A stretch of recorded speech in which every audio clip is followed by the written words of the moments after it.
and Dave Daily right here on the Muskegon channel. It's a Friday. Well, this week, dude, they're all just running together. I'm here to tell you what. So it happens when you get old, man. Yeah, I know. And tell me if I'm wrong, but the older you get and the better life seems to get, doesn't it seem to go by faster? Oh, absolutely. It's like you know what's crazy? I don't think I've physically felt better than I do now in like 20 years. Really? Honestly, physically, I feel fantastic, and it's just my eyes are blinking, and like it was 2016, and now it's 2018, and it's everything is just. You know what I gave you? Every time I look at my son, he's grown an inch. That's crazy. That's the thing. I look at the grandkids and I just think, weren't you just delivered yesterday? Yeah. How can you possibly be 10 at this point? And unbelievable. So, let me debut a new shirt. Oh, look at you. What's that say? Large Marge's Trucking Company. Oh, that's right. Yeah. Tell them Large Marge sent you. Oh, yeah. Pee-wee. Nice. That's right. Love me some Pee-wee. Great character. Absolutely. All right, so I want to start off, before we get into some news, I got a question for you. All right.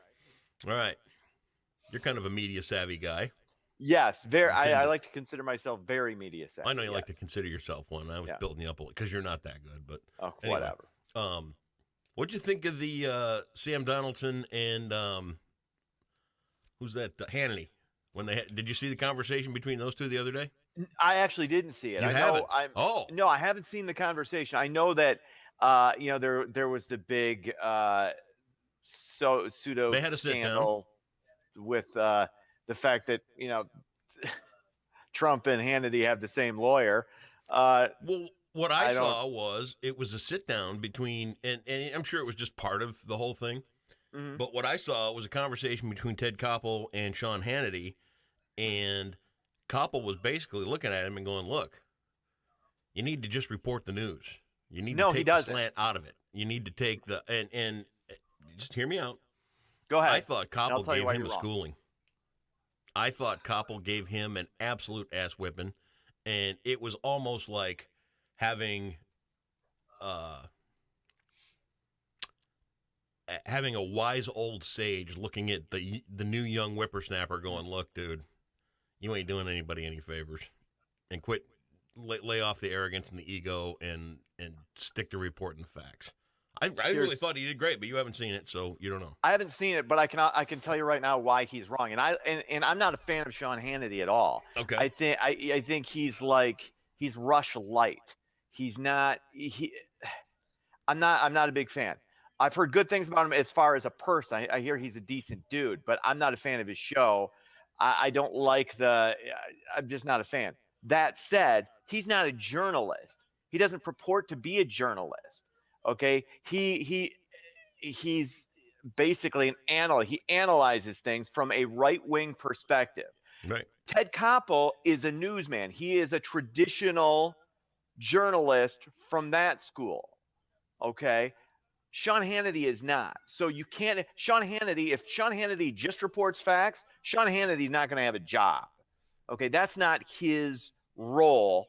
If he was a news anchor, there's a big difference between being a news anchor all right, and being somebody who has a talk show. I get what you're saying, but you also have to look at everything that goes on in and around the quote unquote news in today's day and age. And I think it was not only was it some words to Sean Hannity himself, but I think it was Ted Koppel kind of telling all of the news media at this point that they ought to just get back to reporting. And we talked about it the other day, the branding and the heavily influenced. Right. Yeah. So you really should look up the interview and see what you think.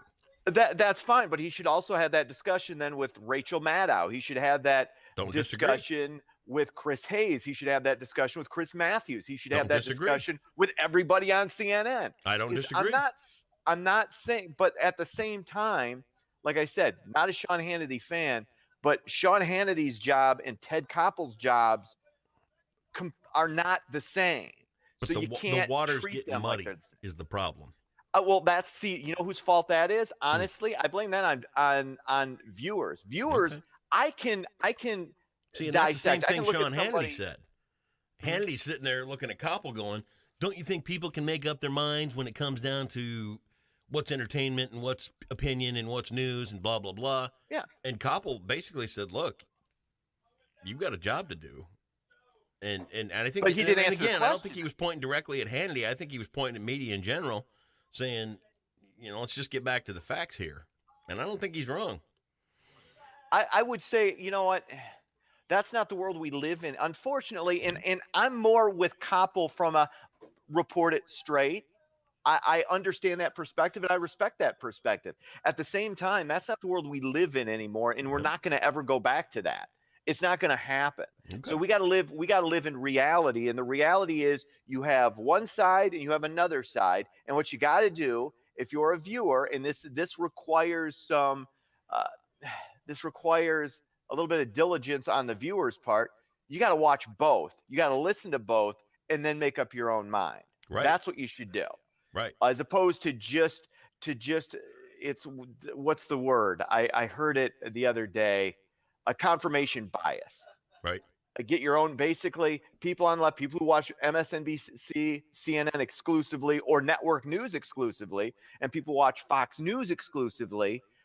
It's all confirmation bias. You are getting your own opinions reinforced. So you need to listen to both viewpoints, view both viewpoints, and then make up your mind. That's what time for that. That's on you. Yeah, that's a fair question. Do you have that's time all for that? people are doing. Yes, that's You all do. people are doing. Okay. People are on social media constantly. So view the other side. View the other opinion. Okay. I do it. Well, go watch the interview and see what you think. I will. You know what? I'll do it, and I will discuss it with you. How about Monday? We can rehash it again if you want. Well, let's see what you come up with. A homework assignment for you. Let's get into the nitty gritty. You know what? I was gonna talk about the Comey stuff that dropped, but the only thing that I found new is that Trump evidently thinks Russian hookers are hot. Really? That was the only new. That was literally the only thing new. Shocker. That came out of big surprise. North Korea has dropped its demand, apparently, that the U.S. withdraw forces from South Korea in exchange for denuclearization. This, according to South Korean President Moon Jae-in. The U.S. would not have accepted a proposed troop withdrawal. There are currently around 28,000 U.S. troops stationed in South Korea. Bottom line is we kind of got, economically speaking, we kind of got North Korea by the balls. They can't really make a whole lot of demands. They need money. They're hemorrhaging. I mean, basically, the best hope is that we turn North Korea into like a junior China. It's not like they're ever going to become a capitalist country, but, they can tone it down a little bit, and he can stay in power and still be a dictator. And they're just going to have to drop the trash talk and stop with the shooting missiles in the oceans and stuff. And that's what's going to happen. Hopefully. We'll see what happens. Absolutely. Starbucks set to close thousands of stores nationwide for employees to undergo racial bias education. Reportedly, at least 8,000 seminars are going to be held at its stores and corporate offices in response to a viral video of two black men being arrested in Philadelphia. The training is scheduled for May 29th. Once again, racism obviously exists. Still an issue individually with people, I believe, but bias training, by any study you look at, doesn't work. It's a terrible idea. On top of the fact, we still don't know the full story involving the two men. They were evidently, this is what we know. We know they were asked to buy something. They refused. They were asked to leave. They refused. We also know that the stores had problems with loitering. Some of that loitering has evidently reportedly turned violent. We also know that the manager who called police, Starbucks did not fire her. She was transferred. So if they believed that this was a racial issue, I think in management, you would have canned her. You would have fired her. I think this. I don't know the whole situation. We talked about this the other day. I don't know the whole situation. Nobody, we may never hear the whole situation. But I think that Starbucks, from what I've seen and heard, and different, they were just on CBS Sunday Morning not too long ago, talking about some of the company standards that they have, and that goes down to the people that grow the coffee for them. The people that grow the coffee beans for Starbucks have to pay the minimum wage of where the coffee comes from. So they're a pretty forward company, and they're pretty in tune with making sure globally they're doing the right thing.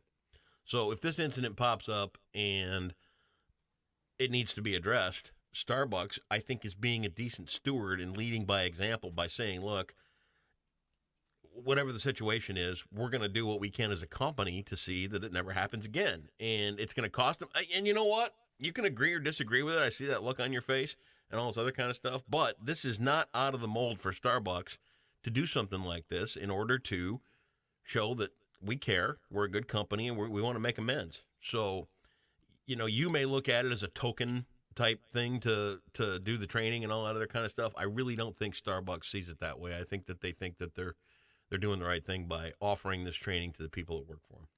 They're not offering it. They're going to have to go through it. Okay. And it's stupid because it doesn't work. And B, actually, there's more evidence that it causes more problems.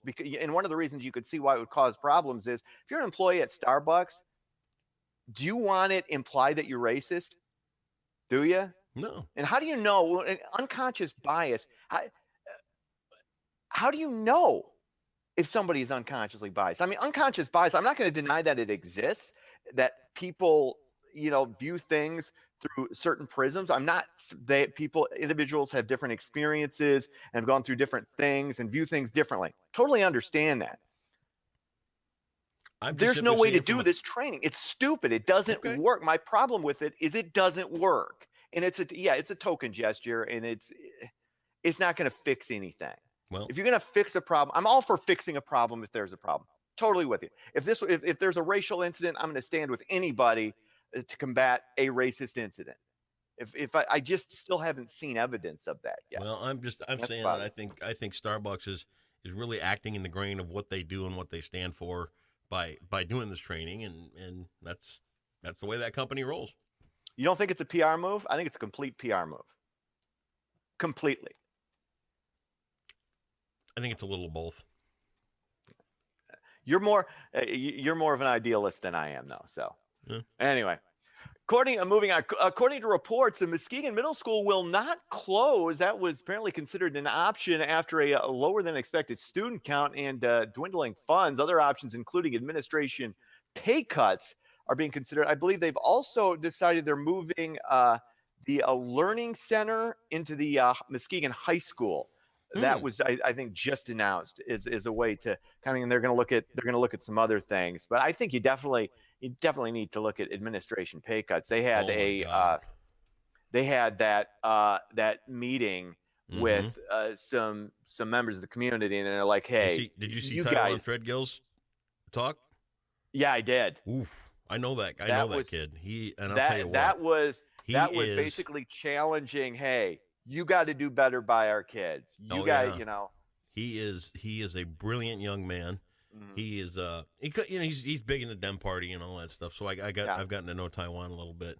Brilliant young man, huge future in front of him, and these are the kind of young people that are going to be a part of what's going to change in Muskegon. They're going to stand up to this kind of stuff, and they're saying no more. And I'm here to tell you what. I saw him last night. I was like, dude, you are awesome, and good for him. He is really, really a sharp guy, and he's got a bright future in front of him. And I'm inspired by the kid. I really am. And it's good when you have younger people speaking eloquently future. and challenging the administration in these areas. And hey, look, you guys really deserve a pay. I mean, I'm all for pay raises if you've earned the pay raise. But anyway, sports. Tigers 3 in a row, 13-8, creeping closer to 500. Will Andy win 468?